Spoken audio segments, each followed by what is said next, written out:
Olá, bom dia, um excelente dia para você. Eu sou Priscila Rangel e o Agronacional já está no ar, nosso ponto de encontro com os assuntos do campo e da cultura agro.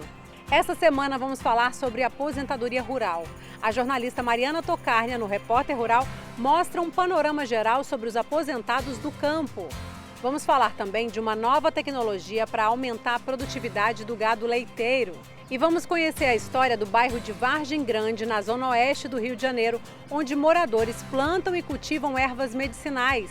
Vamos mostrar o trabalho de uma senhora catarinense que produz 60 tipos de espécies de folhas diferentes para chás.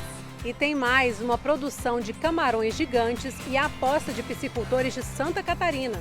Fica com a gente, o Agronacional está só começando.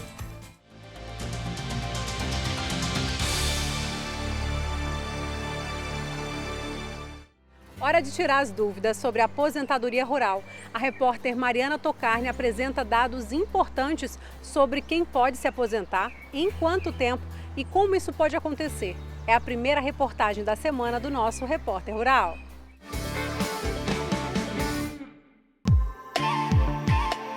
Trabalhar no campo e mesmo sem carteira assinada se aposentar?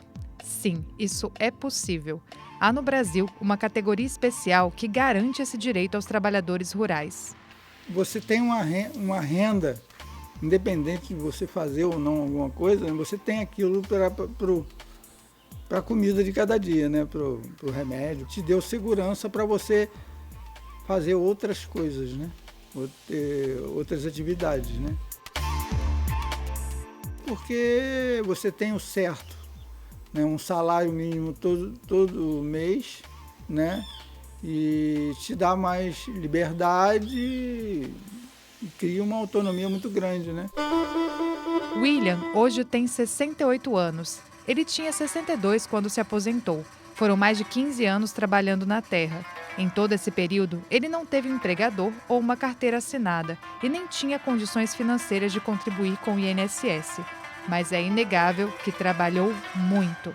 É para casos como esse que existe o regime especial da Previdência Social. Esse direito é importante porque, devido a tantos anos do trabalhador rural estar na roça ali trabalhando, e como o trabalho é muito pesado na roça, ele vai chegando a uma certa idade, ele não tem mais força para trabalhar.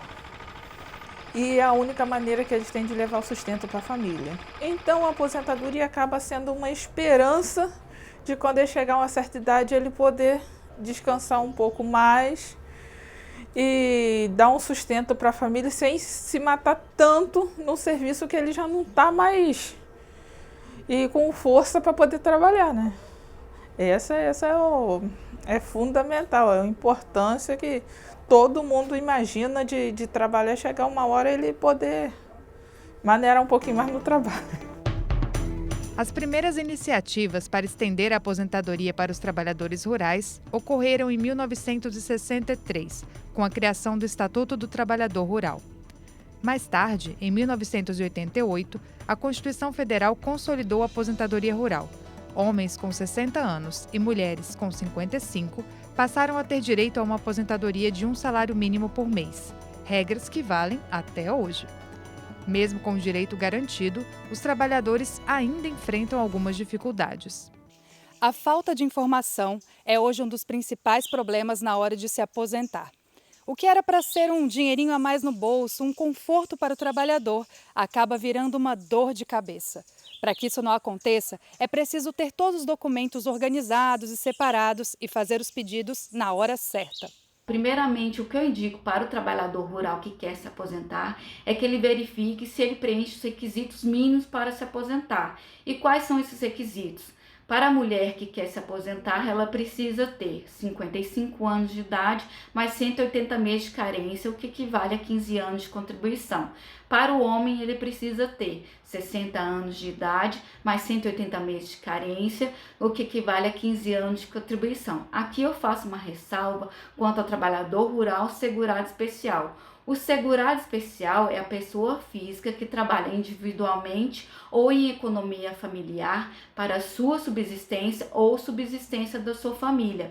Esse segurado especial ele tem que preencher a idade mínima, mulher 55 anos de idade, homem 60 anos de idade. Só que o segurado especial é a única categoria de segurado que não faz a contribuição direta para o INSS.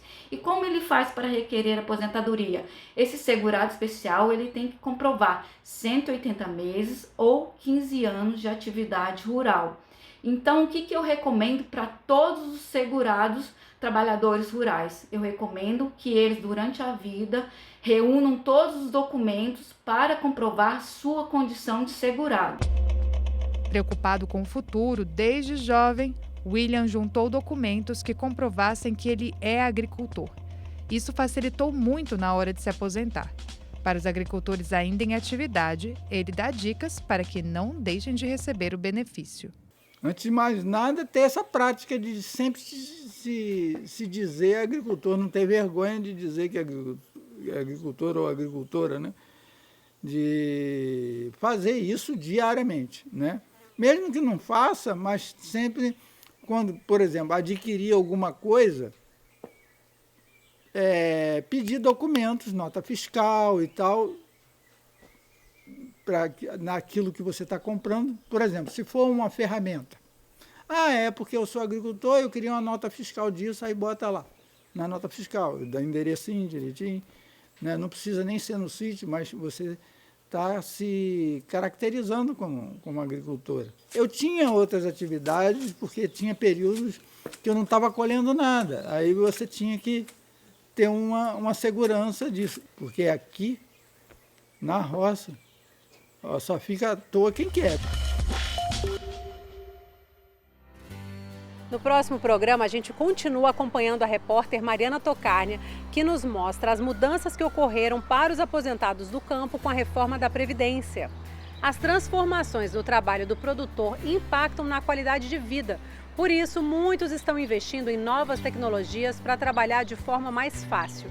E a gente mostra agora, por exemplo, que valeu até implantar um coçador para desestressar as vacas na propriedade. Os pecuaristas garantem que até eles ficam mais descansados. E se a vaca está mais tranquila, produz mais leite. E se produz mais leite, dá mais lucro. Vamos ver. A propriedade conta com 150 vacas. Cerca de 70 animais estão em lactação. Por dia, é produzido cerca de 2.000 litros de leite. Segundo o pecuarista, o sistema tradicional não estimula a produção máxima do animal e fica difícil identificar aonde estão os problemas de sanidade. Então, o pecuarista implantou o sistema intensivo. Esse sistema foi implantado aqui na chácara há cerca de 1 ano e meio. E para achar um sistema que se adequasse às suas necessidades, o produtor buscou por ajuda e também pesquisou outros sistemas, como o compost barn. O sistema a pasto, ele exige uma área um pouco maior e esse manejo, o que é as vantagens? Eu acredito que dá um incremento de aumento de produção por animal. Eu acredito que a qualidade do leite, a reprodução e o manejo sanitário do gado é muito mais eficiente. O método concilia a produção e o meio ambiente, busca reduzir os custos de implantação e manutenção, melhora os índices produtivos e sanitários dos rebanhos e possibilita o uso correto de dejetos orgânicos derivados da atividade leiteira. A estrutura permite maior ventilação e os animais ainda possuem um coçador para desestressar. Aqui é quase 0% de carrapato, entendeu? No gado você já tem que ter esse manejo. Problema de casco, como elas não andam, não pisam em pedra, barro, essas coisas, então mínimo os problemas de casco. As vacinação, tudo facilita aqui dentro do composto, sabe? Aqui o sistema do compost barn é em torno de 12 metros quadrados por animal dentro do barracão.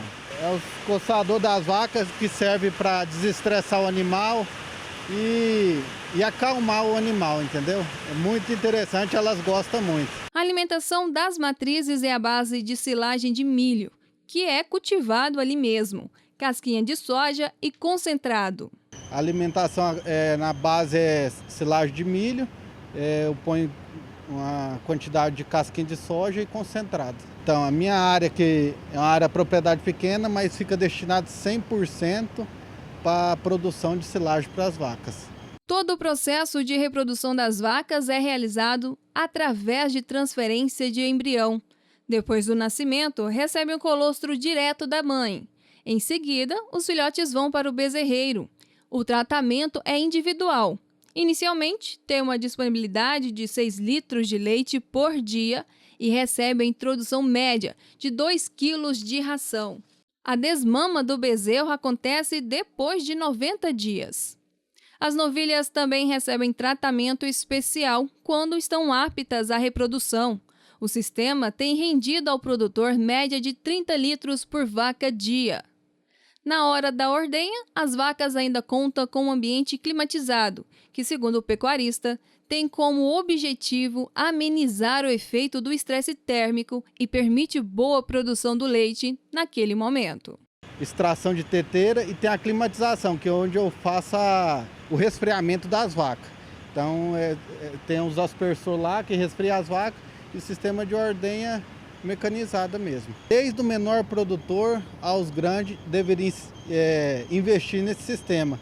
Eu acredito que é uma tecnologia aplicada à atividade leiteira que geram resultados positivos, entendeu? Agora a gente faz um rápido intervalo, mas no próximo bloco você acompanha a história de moradores de um bairro do Rio que produzem plantas medicinais. Você vai ver ainda o trabalho de uma senhora que lida com mais de 60 espécies de folhas para chás e os piscicultores que estão investindo em camarões gigantes. Fica com a gente, nós voltamos já!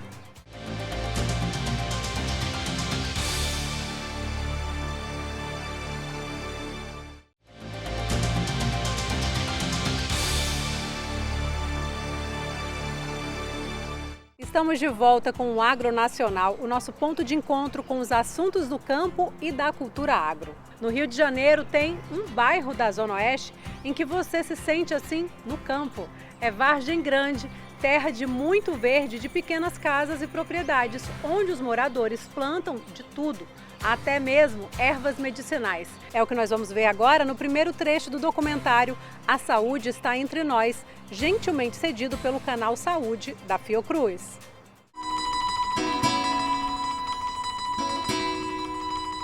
Nós estamos em Vargem Grande, um dos bairros da chamada Zona Oeste do Rio de Janeiro, mas essa expressão Zona Oeste é uma expressão muito recente, né?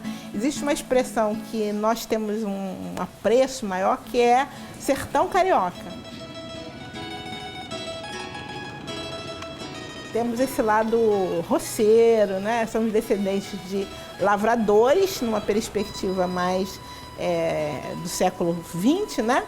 Mas se eu adentrar um pouquinho na história, né, lá eu tenho antepassados que foram escravos nessa região.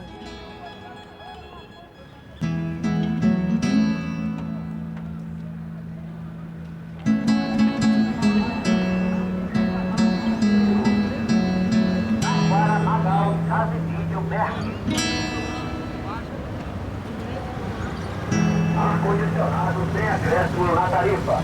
Ar-condicionado sem acréscimo na tarifa. Hoje eu posso dizer que nós temos uma rede comunitária de pessoas que transitam em torno do tema da agricultura, da agroecologia. Aí nós temos as pessoas que mantêm esse pertencimento plantando em quintais, em vasos, e, né, o jardim. Sempre você chega na casa da pessoa, você vai ver que o jardim dela não é o jardim clássico do gramado e da planta ornamental. Ela, de modo geral, ela tem frutíferas, tem as plantas consideradas medicinais.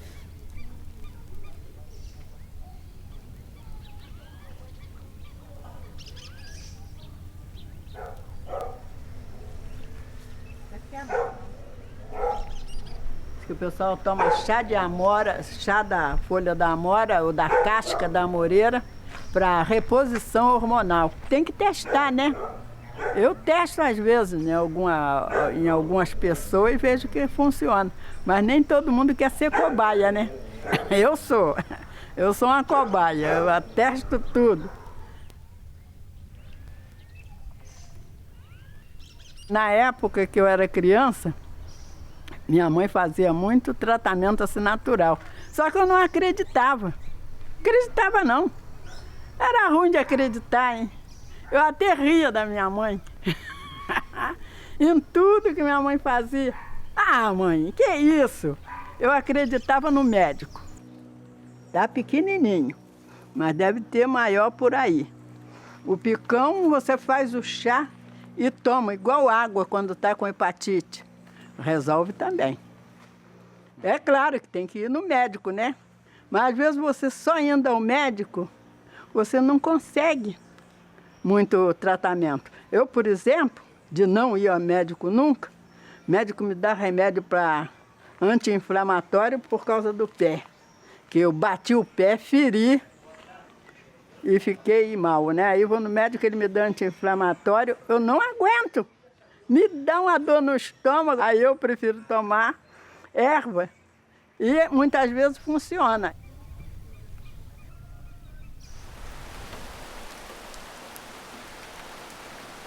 Minha mãe hoje é uma especialista em plantas medicinais e outros até criam um vínculo ainda mais investigativo, né? E aí adentra o campo da ciência. Mas mesmo as pessoas que têm apenas um interesse, elas se procuram de alguma forma, né? E quando não procuram, a planta leva elas a procurarem. Isso é uma rede. No próximo programa, nós vamos conhecer o comércio da região com a venda de pomadas, xaropes, chás e remédios feitos a partir das plantas que os próprios moradores cultivam. Aliás, esse hábito de cultivar plantas levou uma agricultora catarinense ao auge na produção de folhas para chás. Hoje ela se orgulha do santuário que tem no sítio onde mora e das mais de 60 espécies de folhas que plantou para serem usadas em chás. Confere aí.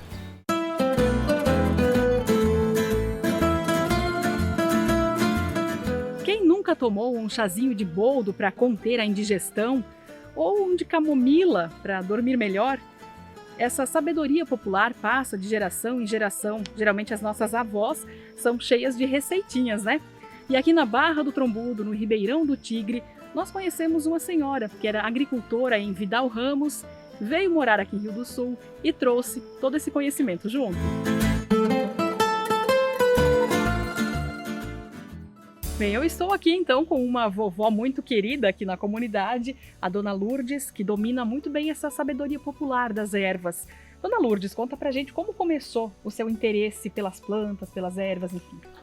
Eu desde criança eu tinha assim uma noção de que o chazinho era bom, né? Eu sempre pegava chá de folha de laranja para fazer chá para minha mãe. E daí como fui crescendo, sempre mais tinha um gosto por elas, né? Sempre quando eu achava um pezinho, eu ia olhar, né, como é que ele era para analisar ele. E a senhora planta de tudo um pouco aqui? Eu tenho aqui, é tudo meio espalhado assim, né? No meu jardim aqui, mas tenho umas 60 espécies. E o que o pessoal mais procura, assim, para fazer chá, Dona Lourdes? Mais para pulmão, né? E quando eu conheci a graviola, que daí o pessoal descobriu que a graviola é boa para quem faz tratamento de câncer, né? E qual é o retorno que a senhora tem das pessoas que fazem esses chás? Geralmente elas se sentem melhor, procuram de novo? Elas vêm, elas fazem, comentam comigo que se sentem muito bem. Se sentem muito bem. Daí mais é garrafada para pulmão, né?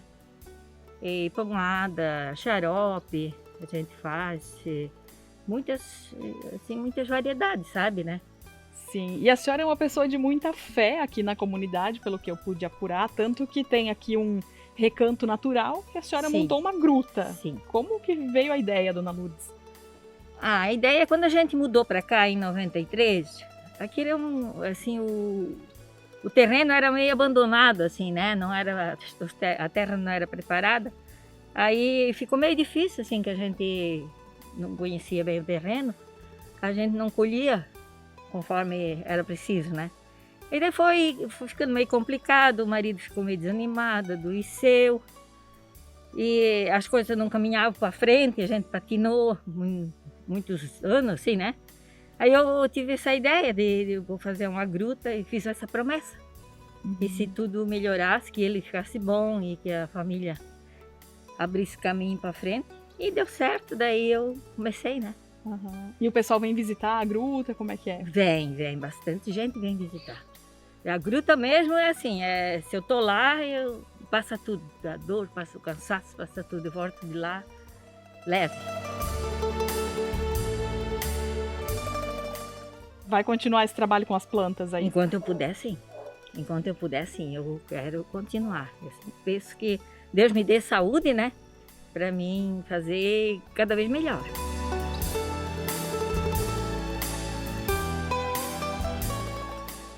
E a Dona Maria de Lourdes mostrou pra gente que com perseverança é possível plantar e colher muito mais. E perseverança é o que não falta aos piscicultores de Ribeirão das Pedras, Agrolândia, em Santa Catarina. Eles estão com um projeto experimental e buscam bons negócios com a criação de camarões. Piscicultores fizeram a despesca do projeto experimental de criação de camarões de água doce. E por causa da friaca dos últimos dias, o resultado não foi bem como esperado. Mas ainda assim, eles estão otimistas.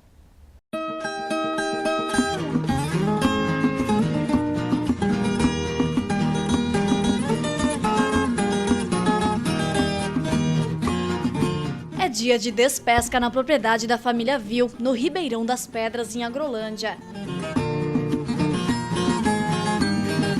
Aos poucos, o mutirão tira da lagoa caixas e mais caixas de tilápias e carpas.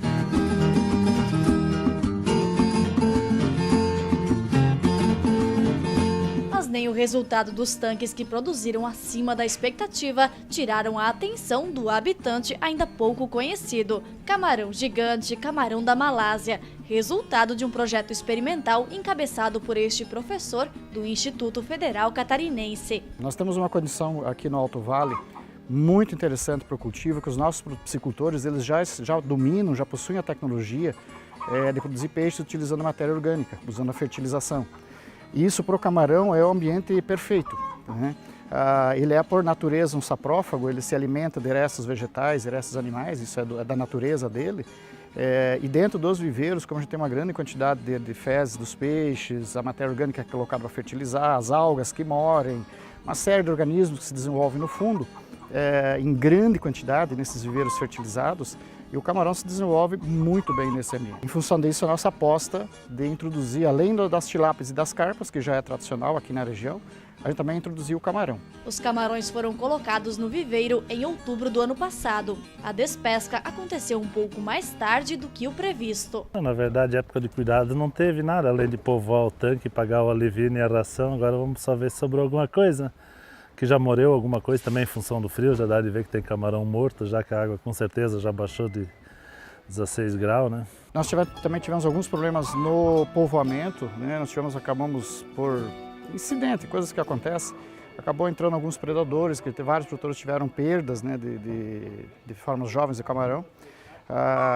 Mas por outro lado, do ponto de vista positivo, os que conseguiram fazer a despesca e capturar os camarões, assim, os resultados fantásticos. O tamanho do camarão muito grande, estamos com os camarões aí com 6 a 7 meses de idade e tem produtor tirando camarão de 70 gramas. Né? A nossa expectativa era tirar de 25 a 35 gramas, ou seja, o tamanho está muito acima do que a gente imaginava.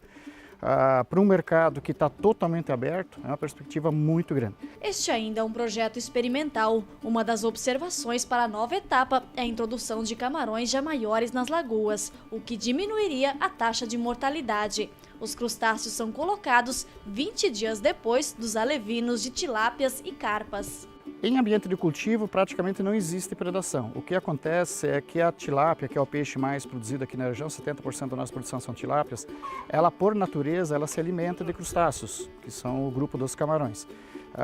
E se você povoar eles ao mesmo tempo, ela vai acabar predando, vai acabar capturando o camarão. Então, o único cuidado que a gente tem que ter é nesse sentido. Colocar o camarão 20 dias antes de colocar as tilápias para que ele possa sofrer um processo de simbiose, né, de mudança de cor, para se adaptar ao fundo. Um dos benefícios da produção consorciada é que depois do povoamento, o piscicultor não gasta mais nada com a alimentação dos camarões. Ele se alimenta dos restos que sobram da criação dos peixes. E é um organismo que hoje, em termos de mercado, ele está sendo valorizado a 45 até 75 reais o quilo, né? Apesar da gente recomendar uma densidade baixa, até porque nós ainda estamos no início do processo, a gente precisa dominar bem essa tecnologia, a gente está recomendando colocar 5 larvas de camarão por metro quadrado, que é uma quantidade pequena, né? Os produtores mais tecnificados do Paraná hoje já trabalham com 12 a 15 camarões por metro quadrado, Mas mesmo assim, a rentabilidade que você tem é altíssima. Para você ter uma ideia, se colocar 5 camarões por metro quadrado, sobrevivendo, digamos, 80%, 70%, 80%, você vai ter uma densidade final de 3 a 4 camarões, cada um pesando 70 gramas. Tá? É uma quantidade que, por metro quadrado, aí você vai produzir em torno de 200 gramas, o que vai dar no hectare aproximadamente 2.000 quilos. Digamos que sejam 1.000 quilos, né? Ao preço de venda que está sendo vendido hoje, R$ 45,00, faça a conta, é um valor que assusta, né? Mas é a realidade. Só que é claro, como toda cultura nova, a recomendação é ter cautela. Quem tiver interessado deve buscar conhecimento na produção. Lembrando que nós ainda temos alguns probleminhas para adaptar aqui na região, então a gente ainda precisa ter um pouco de cuidado nesse sentido. Quem for investir na atividade, a gente recomenda ir com cautela, né? Que é o que os produtores estão fazendo, eles estão colocando poucos camarões para testar, que é o caminho que a gente considera certo.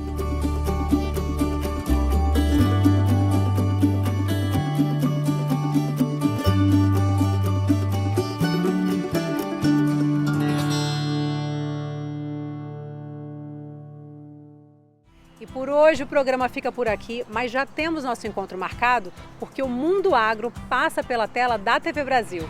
Eu sou Priscila Rangel e desejo a você um excelente dia. Tchauzinho!